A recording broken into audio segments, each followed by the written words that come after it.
My son is almost 17. This Christmas we bought him an expensive computer gaming chair, as he plays a lot of online multiplayer shooters. My son has some anger issues, which he's currently in therapy for, and these shooters tend to bring out his temper more than normal. However, for the past few months he's been keeping it together well, so I figured the chair might be a fair present. I was wrong, because the day after Christmas he was gaming, started to have bad luck. He was losing his patience. This culminated in him screaming insults and then picking up his chair and slamming it into the ground, breaking the back of it. After talking him down, we had a very serious conversation about him no longer being allowed to play multiplayer games while under my roof until his therapist feels comfortable with his progress, talked about coping mechanisms, etc. However, I made it very clear this was unacceptable and he would be grounded.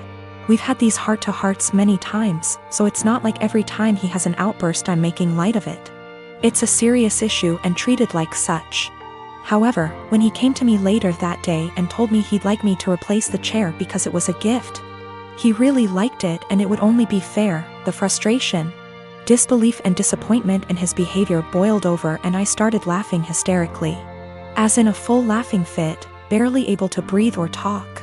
The more he'd plead his case, the harder I'd laugh. Repeatedly asking him how it was fair in his mind to have me replace a gift I paid for that he broke in anger. This obviously pissed him off more, which led to him getting emotional, but I just couldn't seem to stop myself. I tried walking out of the room and asking him to drop it, but every time he'd say, "But I need a chair." Or, "What am I supposed to do now?" I'd laugh again. I tried explaining that I'm not laughing at his feelings.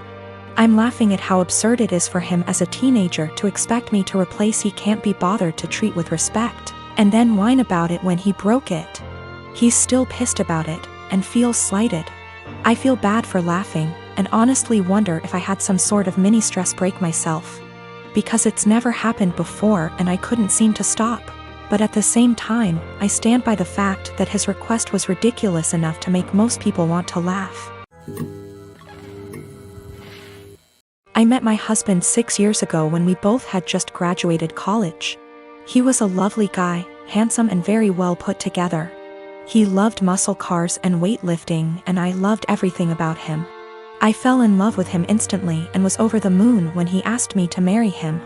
A year into our marriage, I became pregnant with our son and gained about 30 pounds. I was 5 feet 3 inches. 125 pounds before the baby and 155 pounds after the baby. I still fit into the same clothing sizes, so I didn't think I had gained too much weight and that it would come off with breastfeeding and some more exercise. After the baby, my husband started pressuring me to lose the weight. He said that his friends were making comments about how fat I had gotten and that he was not as attracted to me as he was before I had the baby. He gave me an ultimatum that I either would have to lose the 30 pounds in 6 months or he would leave me. I was very upset about the demand, but I didn't want to lose him, so I tried my hardest to lose the weight. Every day for months I would wake up and go to hot yoga for 90 minutes. After I got home from work, I would run or do some bodyweight exercises. I tried to keep my calorie count below 1200 so that I would lose 2 or more lbs per week. The weight slowly but surely started to come off and I was back down to 130 pounds by the end of the 6 months. My husband was happy and things looked like they would be okay. After I lost the weight, I noticed a shift in the attitude of my husband's friends. Most of them are perfectly nice guys, but a few of them are absolute pieces of shit, the same ones who called me fat. Once I returned to my old weight, these friends started to make comments about me and how sexy I was. I told my husband to make them stop and he said that he would speak with them, but the rude comments never stopped. I channeled all of my frustrations into working out and I lost an additional 15 pounds of body fat and got more toned. This past weekend, my husband's friends were over at the house and one of them grabbed me and tried to grope me. I told my husband, and even though he was angry at his friend, he was still angry at me. My husband said that I was leading his friends on by losing so much weight, and that I was trying to make myself skinny so that I could cheat on him. I was disgusted by this accusation and packed my bags and left for my mom's house. Last night, my husband called me and begged for me to come back home. He says that he knows that he was unfair and that he won't let his friend come over anymore. But I am so tired of dealing with this that I'm not sure I want him back. He's the one that told me to lose weight. but now he's blaming me for being too skinny, and I'm afraid he's going to make me develop an eating disorder. But I also still love my husband, and it hurts me to be apart from him.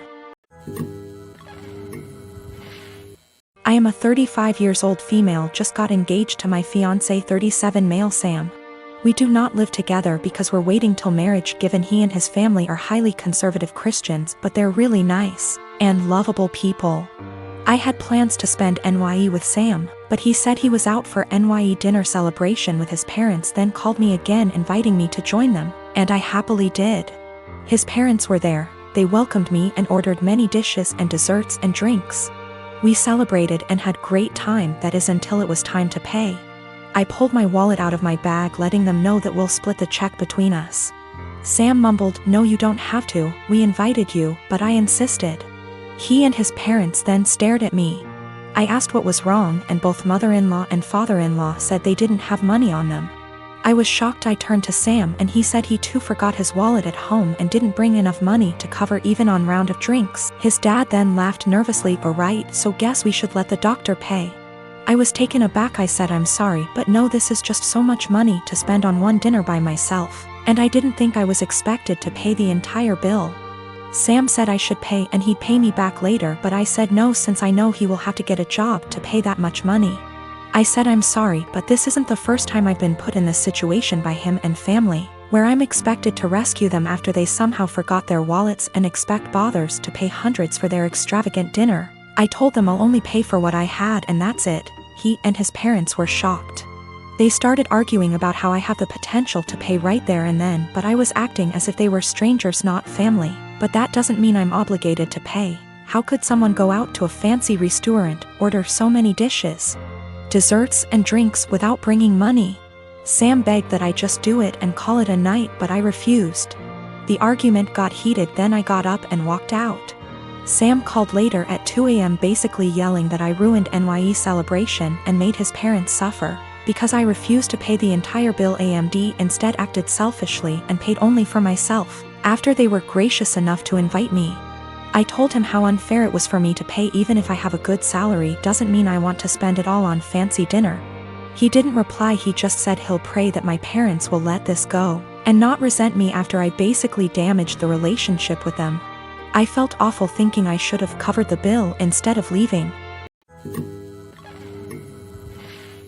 I have always been civil with my half-brother. We were close as kids, but he started to have an attitude at 13 and pretty much stopped being nice, and started messing with my things / making fun of me and doing pranks to annoy me / privacy was gone with him coming into my room and taking my things. Whenever I complained, my stepmom would normalize his behavior and make excuses. My dad never really grounded him and thought that talking to him will get him to behave better. I'm currently in college. I live in a rented apartment and have car to help me get to the university or other places. The car isn't expensive or fancy at all. I saved up for it 2 years ago. I decided to have Christmas dinner with my family. It's the perfect opportunity to be with family since I haven't seen my dad in a while.